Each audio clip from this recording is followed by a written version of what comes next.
we're being told that the Ten Commandments are somehow unconstitutional. And there they are in our U.S. Supreme Court all over the place. You would stumble over them trying to get in and out of the place. Now, the fact is we have a deep, rich, awesome religious heritage in this country. That is a fact. And we could deal with that for months on end with the evidence of that reality. But we're told these days that we can't, we're going to have to do away with Washington's farewell address and Patrick Henry's "Give me liberty or give me death" speech, and on and on and on, the Mayflower Compact. We've got to get rid of all these things if we're going to eradicate our religious heritage because it's so rich. But one of the things that's happened in the last 50 years, and now it's certainly come to play, we're being told that we today are a more pluralistic society.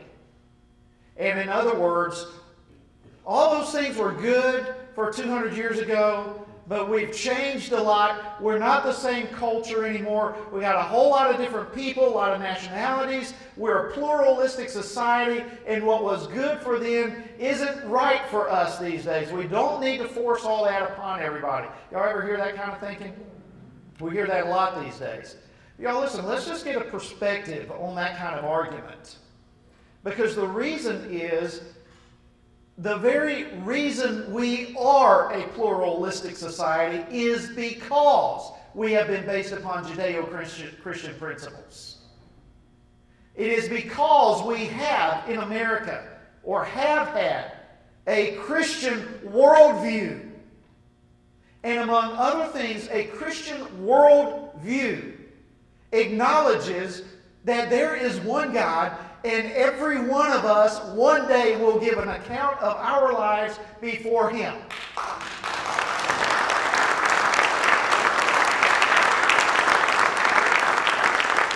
And therefore, it is not my responsibility, now as a Christian, my responsibility to evangelize and share the gospel, but that's a different thing here. A Christian worldview acknowledges that all of us are going to stand before God one day. Therefore, it is not my responsibility to force you to believe what I believe. Now, I want to give you the opportunity, but it is your responsibility to respond to God, because one day you will give an account of your decisions and your life before Him. Now, a Christian worldview acknowledges that. That is precisely why we have the First Amendment, where there is freedom of worship. There's freedom of religious expression. There is freedom not to worship. There is freedom to be an atheist if you so choose. But our country was based upon a Judeo-Christian worldview that gave freedom to people to worship or not as they chose, because after all, one day, ultimately, you will give an account of your life before God. That's your issue when all is said and done.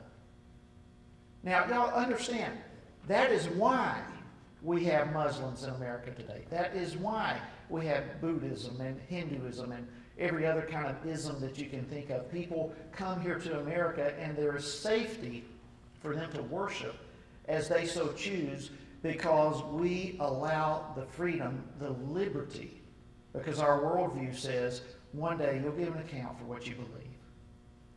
Now, you can't go to a Muslim country and worship Christ the way we worship here. Why? Well, because they don't have a Christian worldview. Their worldview is steeped in Islam, which says we must force you to believe what we believe, or you're not welcome here.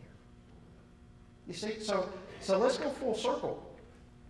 The reason, understand this, very important, the reason we are a pluralistic society is because we have a Christian worldview. It is because of the founding principles that we have been given in this country. But just because we are pluralistic does not mean that we now must remove, if you can imagine this, remove the flag of our Christian heritage and raise the flag of some other religion and ignore ours any longer. That's very dangerous. And the outcome of that will have detrimental consequences in our country. So just understand this pluralistic argument really shoots its own self in the foot. Because there's a reason we're pluralistic. And it is because of our founding and our principles. Now, another big argument that we hear these days is separation of church and state. I had an interview I think it was yesterday or sometime here recently. That's one of the questions. What do you think about separation of church and state? Now, let's talk about separation of church and state. Y'all, you know that's not in our Constitution. I was sharing in a crowd like this one time, and someone said, well, you know, the Constitution says separation of church and state. And I said, no, sir, it doesn't. Oh, yes, it does. I said, no, sir, it doesn't. Oh, yes, it does. And I said, sir, it doesn't. And he said, really? And I said, really? It doesn't say that. And we pulled out the Constitution and he looked. Y'all, this is one of those things that we have heard so much that many people believe that it's actually there. And I'm sure that in this group, many of you know where that phrase came from, but in case you haven't heard, let me just real briefly. That phrase actually came from Thomas Jefferson. When he was elected president, there were a group of Baptists from Danbury, Connecticut, who wrote him a letter. They congratulated him on being elected president, and then they said, sir, please, we have a concern that the Constitution does not go far enough in guaranteeing religious liberties, and we want your opinion on that issue. So Thomas Jefferson wrote them back. And I don't have it with me here, but I have it. The entire letter is easy to get. You can find it online.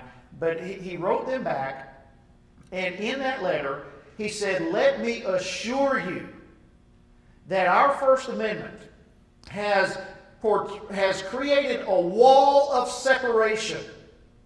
And that's all we ever hear. We don't hear the rest of it. But he talks about this wall of separation that prevents the government from going through and interfering with the activities of religion, however it's expressed. The purpose of Jefferson's letter was to say the government cannot penetrate through this wall and interfere with your religious expression.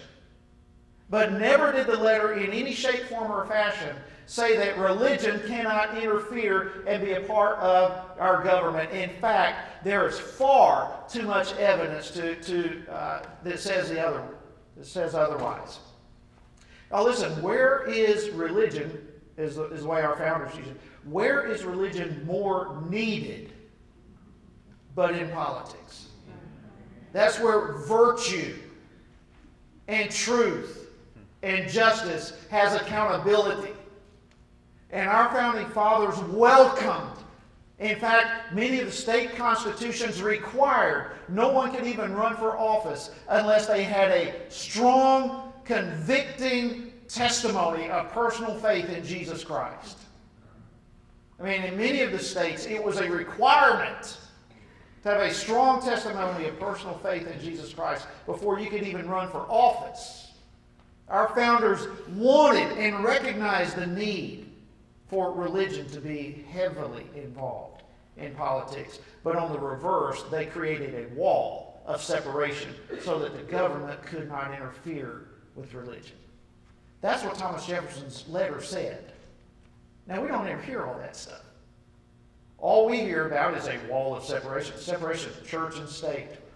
You know, this came about, this is the only time that I know of in our nation's history that a phrase taken out of a personal handwritten letter